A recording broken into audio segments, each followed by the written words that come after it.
Langsung saja di sini saya akan menjelaskan atau memaparkan rencana pelaksanaan pembelajaran atau RPP yang telah saya buat. Nah, dapat dilihat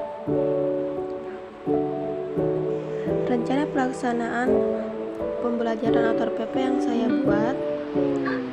Di sini saya mengambil dari kelas 4 SD semester genap, tema 8 berbagai pekerjaan dan subtema 2 pekerjaan di sekitarku.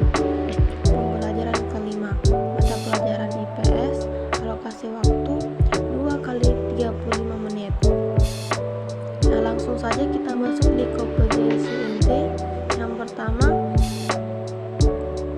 menerima dan menjalankan ajaran agama yang dianutnya. Yang kedua, menunjukkan perilaku jujur, disiplin, tanggung jawab, santun, peduli, dan percaya diri dalam berinteraksi dengan keluarga, teman, guru, dan tetangga. Dan ketiga, memahami pengetahuan faktual dengan cara mengamati, seperti mendengar, melihat, membaca, dan menanyakan berdasarkan rasa ingin tahu tentang dirinya, makhluk ciptaan Tuhan dan kegiatannya, dan benda-benda yang dijumpainya di rumah maupun di sekolah. Dan yang keempat, menyajikan pengetahuan faktual dalam bahasa yang jelas, sistematis, dan logis, dalam karya yang estetis, dalam gerakan yang mencerminkan anak sehat, dan dalam tindakan yang mencerminkan perilaku anak beriman dan berakhlak mulia. Nah, langsung saja kita masuk di poin B, kompetensi dasar, indikator pencapaian kompetensi PS. Nah, untuk kompetensi dasar 3.3, mengidentifikasi kegiatan ekonomi dan hubungannya dengan berbagai bidang pekerjaan serta kehidupan sosial dan budaya di lingkungan sekitar sampai provinsi. Untuk indikator pencapaian kompetensi 3.3.1, menjelaskan hasil identifikasi tentang kegiatan ekonomi di lingkungan sekitar. Dan 3.3.2, menganalisis informasi tentang kegiatan ekonomi dan hubungannya dengan berbagai pekerjaan di lingkungan sekitar. Nah, berlanjut di poin C, mengenai tujuan pembelajaran. Yang pertama, setelah mengamati gambar, peserta didik mampu menggali informasi tentang pekerjaan dari kegiatan ekonomi di lingkungan sekitar dengan tepat. Yang kedua, setelah mengamati video pembelajaran, peserta didik mampu menganalisis kegiatan ekonomi dan hubungannya dengan berbagai pekerjaan di lingkungan sekitar dengan tepat. Yang ketiga, setelah berdiskusi, peserta didik dapat menyajikan informasi tentang pekerjaan dan kaitannya dengan kegiatan ekonomi di lingkungan sekitar dengan tepat. Yang keempat, setelah mengamati video pembelajaran, peserta didik mampu mengenalkan kegiatan ekonomi yang menghasilkan barang dengan tepat. Yang kelima, setelah mengamati video pembelajaran, peserta didik mampu menganalisis kegiatan ekonomi yang menghasilkan jasa dengan tepat. Selanjutnya, poin D, mengenai materi pembelajaran. Nah, jenis-jenis kegiatan ekonomi dan hubungannya dengan pekerja yang terkait di lingkungan sekitar. Selanjutnya, poin E, pendekatan, model, dan metode pembelajaran. Nah, model pembelajaran di sini itu PJL untuk metode ceramah, tanya jawab, diskusi kelompok, dan penjelasan. Nah, yang pertama, media atau alat. Di sini PPT atau video pembelajaran seperti lagu Indonesia Raya, orientasi masalah, penyampaian pemahaman materi, dan icebreaking. Yang kedua, bahan ajar. Di sini ada LKPD dan materi ajar. Dan yang ketiga, sumber belajar. Yang pertama, buku pedoman guru, tema berbagai pekerjaan kelas 4, buku tematik terpadu kurikulum 2013 Jakarta Kementerian Pendidikan dan Kebudayaan 2018. Yang kedua, buku pedoman tema berbagai pekerjaan kelas 4, buku tematik terpadu kurikulum 2013 Jakarta Kementerian Pendidikan dan Kebudayaan 2018. Nah, selanjutnya kita masuk di poin F. Di sini langkah-langkah kegiatan pembelajaran pertama. Untuk kegiatan pendahuluan, deskripsi kegiatan. Yang pertama, di sini guru memberikan salam, mengajak semua siswa berdoa menurut agama dan keyakinan masing-masing. Selanjutnya, guru bersama-sama peserta didik menyanyikan lagu Indonesia Raya. Selanjutnya, di sini guru memeriksa kesiapan diri dengan mengisi lembar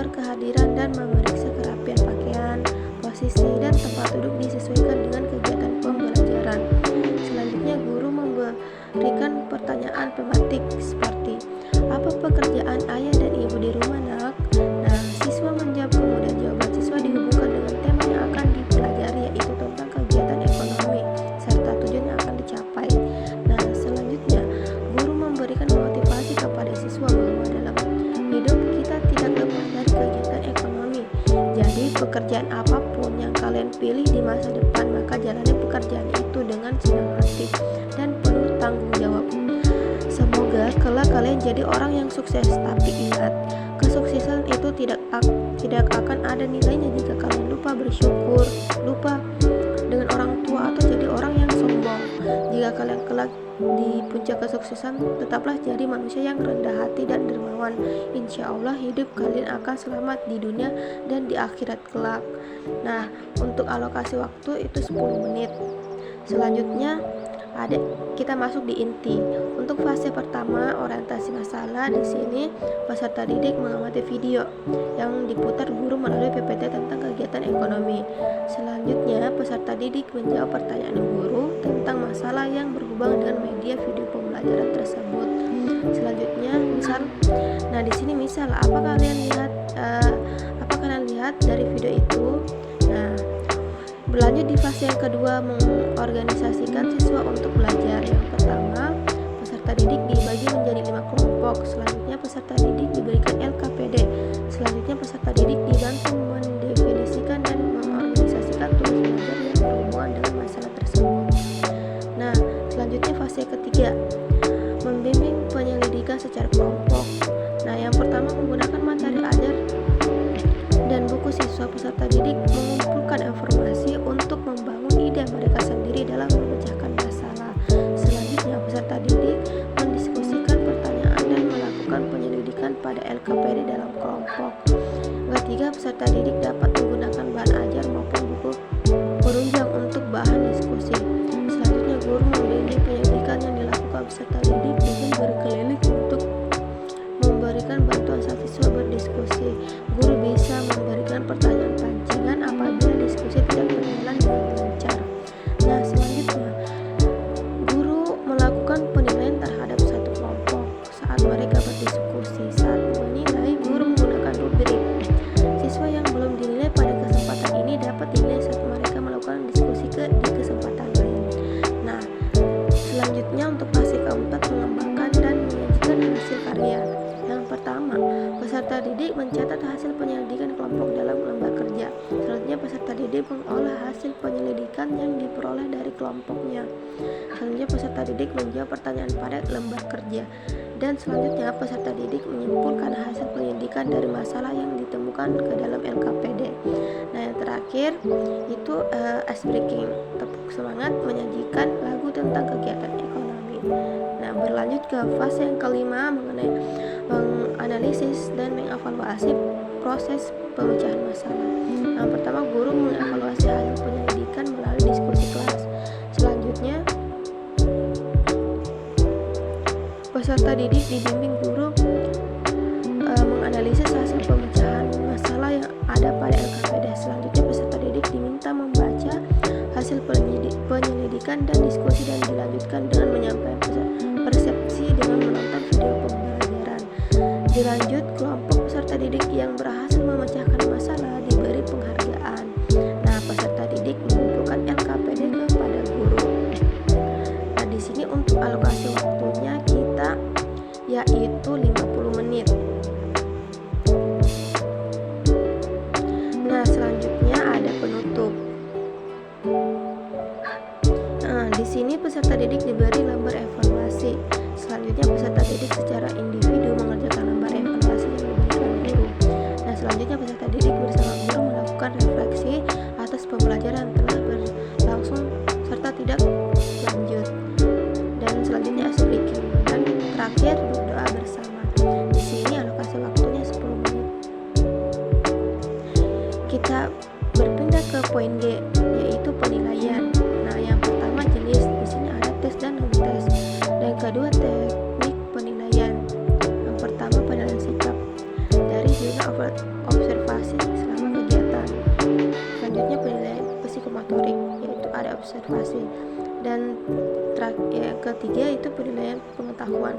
Tes tertulis ada pilihan ganda. Nah, untuk instrumen soalnya itu penilaian sikap, jurnal harian, penilaian psikomotorik, jurnal observasi, penilaian pengetahuan soal tes tertulis. Nah, sampai situ di sini saya juga memaparkan atau menampilkan lembar kerja peserta didik atau LKPD. Nah, kita lihat di sini yang pertama menentukan nama kelompok, nama anggota kelompok, judul, menganalisis kegiatan ekonomi dan hubungan dengan pekerjaan di sekitar. Petunjuk belajar yang pertama itu tulis nama kelompok dan nama anggota kelompok pada LKPD. Selanjutnya kerjakan LKPD dengan penuh semangat. Langkah-langkah kegiatannya sebagai berikut. Nah, kita lihat untuk fase pertama orientasi masalah. Fase kedua mengorganisasikan siswa untuk belajar. Untuk fase ketiga membimbing mendidikan secara kelompok. Nah, sampai di sini saya juga memaparkan instrumen penilaian. Kita lihat untuk penilaian pertama yaitu penilaian sikap atau afektif. Dapat diamati pada tabel-tabel berikut ini.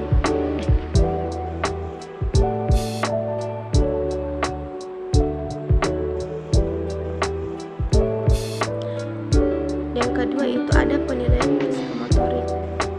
Dapat pula kita amati pada tabel-tabel berikut ini. Nah, tidak sampai di situ. Di sini juga saya menampilkan evaluasi mandiri.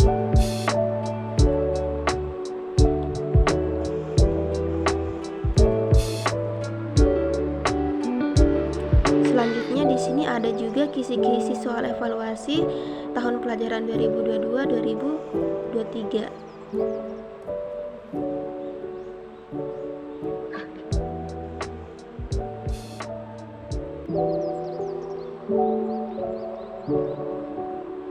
Nah, itulah tadi hasil pemaparan saya.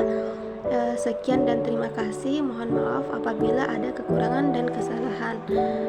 Saya ucapkan wabillahi taufiq wal hidayah. Wassalamualaikum warahmatullahi wabarakatuh.